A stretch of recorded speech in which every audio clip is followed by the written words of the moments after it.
2 Marines disappeared without a trace. Find out what Escondido police did not find in their apartment. Why this will be a crucial weekend for San Diegans hoping to ban same-sex marriage in California. I'm 10 News weatherman Lauren Nancaro. It is the beginning of the weekend. Will we have clouds or sun and warmth or cold? We've got the answers just ahead at 7. And the Virgin Mary on the wall of a local casino will let you be the judge of one man's heavenly claims. 10 News at 7 starts now. A San Diego woman is dead tonight, apparently killed by her husband. Good evening. I'm Kimberly Hunt. And I'm Steve Atkinson. The woman was found dead today at a home in the 600 block of Carefree Drive in Encanto. That's where 10 News reporter Juliet Vara is live with our big story tonight. Juliet? Well, as you can see right here behind me, police have this whole area blocked off. And about 5 minutes ago, homicide detectives arrived on the scene here again. So it appears that they have a search warrant because they have just entered this home. The home we're talking about right here is the one with the blue trim and the pickup truck out front of it. And, of course, the yellow police tape. This is in the 600 block of Carefree Drive. The body was discovered around 12:30 this afternoon. We don't know how the woman was killed or where her body was found, but detectives calling it a very traumatic death. A man did turn himself in, saying he killed his wife. He's now been arrested. Neighbors out here confirming that man lives in the home here. We ran his license plates. It's registered to Frederick Melanson, who lives at this home here on Carefree Drive. I've talked to a lot of neighbors out here, all saying they don't really know the couple. That's because they pretty much kept to themselves. Well, you know, we would try to speak to him, and he would never really speak. He would, nod his head and she would never make eye contact with you. She would never even acknowledge that you were there.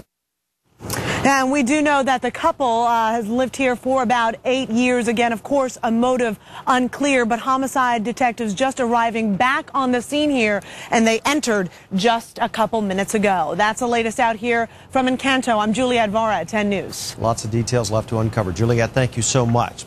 And we have new developments tonight in the search for 2 missing local Marines. 10 News reporter Jackie Wynn is now live in Escondido with the latest there. Jackie? Steve, tonight friends and family of Maggie Reed are offering a $12,000 reward. In the meantime, the Escondido Police Department is working in conjunction with the United States Marine Corps as well as with the Naval Criminal Investigative Service.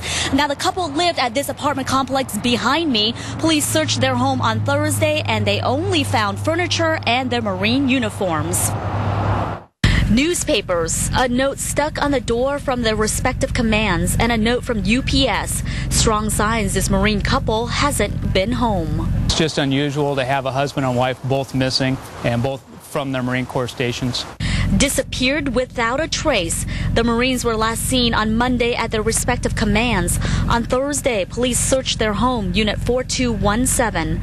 They found a lot of items gone. All their personal belongings, all their hygiene items, IDs, purses. Leading police to rule out foul play. Lance Corporal Margaret Maggie Reed was stationed at Camp Pendleton, her Marine husband at Miramar. Both worked as communications equipment operators. Maggie's family members continue to wait in fear. They say George had a dark side. It's a very vocal apartment where he's constantly screaming and yelling at her. Ryan Clark is their neighbor, who's also a Marine stationed at Camp Pendleton. He says he saw no signs of discord between the two. They were real sociable. We sat there and had a conversation. He was getting ready to deploy to Iraq. I just got back. So, we were just talking about I talked to him about where he was going in Iraq. The Marine Corps confirmed to 10 News both husband and wife were scheduled to be deployed to the Al Anbar province in Iraq this summer. Police have a theory. But if that's a possibility that they're getting deployed, that's obviously a motive for them possibly to voluntarily be missing. Now, police believe the couple was last seen driving in a 2000 Chevy Cavalier, silver in color, 2-door car with a California license plate 5UIW325. And back here live here in Escondido, a family friend of Maggie Reed says the desertion theory is ridiculous. He says Maggie came from a military family and that she was looking forward to serving her country. In the meantime, the Marine Corps is classifying this case as an unauthorized absence. For now, we're live here in Escondido. Jackie Wynn, 10 News. Jackie, thank you. A stretch of South Coast Highway is still closed tonight after a deadly accident. It happened just after 3 this afternoon on South Coast Highway in Cardiff. This is video you're seeing from Sky 10 earlier. One person was killed in the two-car crash. South Coast Highway between Swamis and San Elijo State Beach has been closed since that accident. No word on when it will reopen. A special ship gets ready to launch. A driver shot behind the wheel on Interstate 8. And a new development in the extraordinary desserts shooting as we take you around the county. I'm Steve Fiorina at the Hall of Justice. Convicted killer Ralph Garbarini was to be sentenced to prison today. Instead, he attempted suicide and now is at county mental health. Garbarini shot a stranger to death more than a year ago after weird behavior at a local dessert shop. He'd been staring at people at a table of 4, and when asked to leave, the homeless man got a pistol and killed a father of 3, Michael Feynman. Today, a former Army buddy of the victim told of the anguish of his murder and one more delay in finding closure.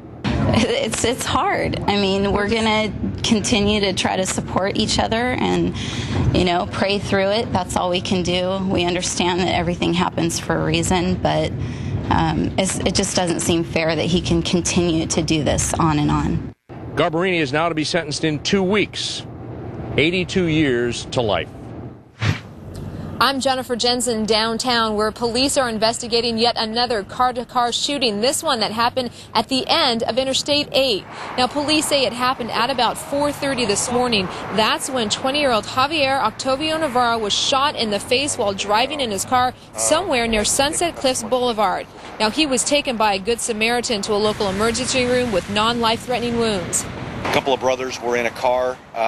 They got out, and one of the brothers got into the victim's vehicle to assist the victim and drove the victim to the hospital in the victim's vehicle.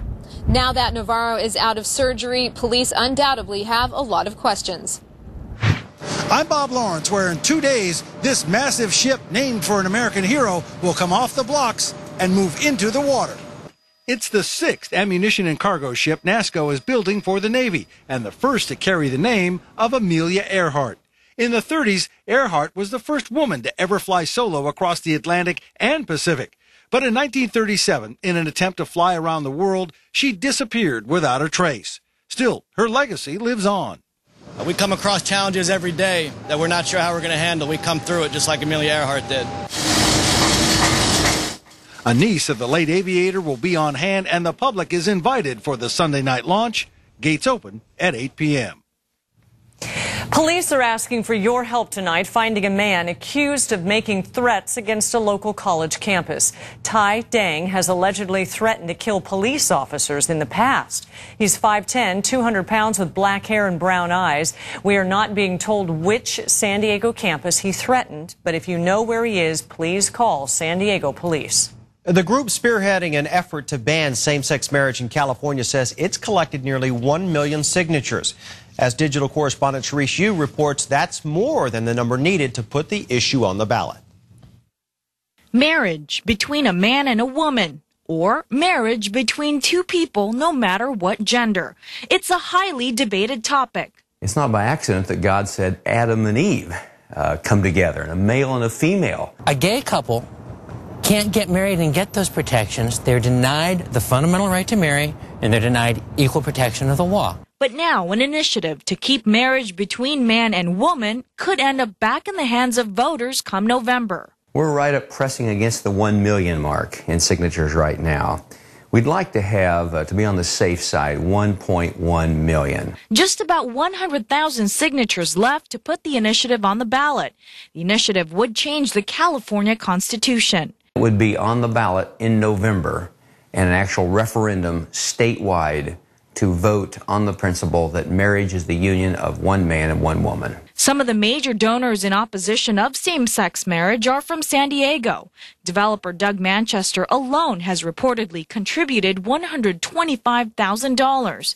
Mission Valley developer Terry Castor has also reportedly donated more than $160,000. The response has been phenomenal. Meanwhile, those for same-sex marriage say it's an equality issue. Every citizen is entitled to equal justice under law, and that you can't impose the religious views on everybody in the state of California.